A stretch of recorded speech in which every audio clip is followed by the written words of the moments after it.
Greetings from the Marine Park area of Brooklyn. I love New York, and it is the 4th of July weekend.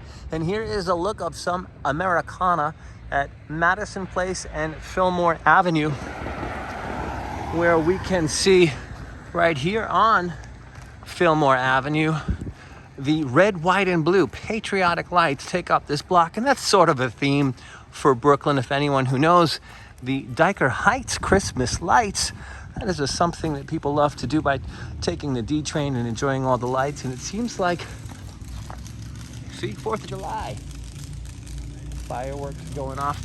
But it seems like this is a wonderful theme here in Brooklyn. Let's enjoy some more as they are setting off the fireworks right in Marine Park.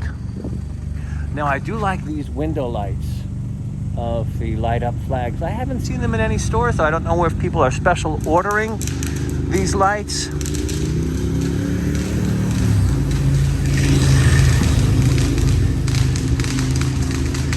But they sure look festive on the 4th of July.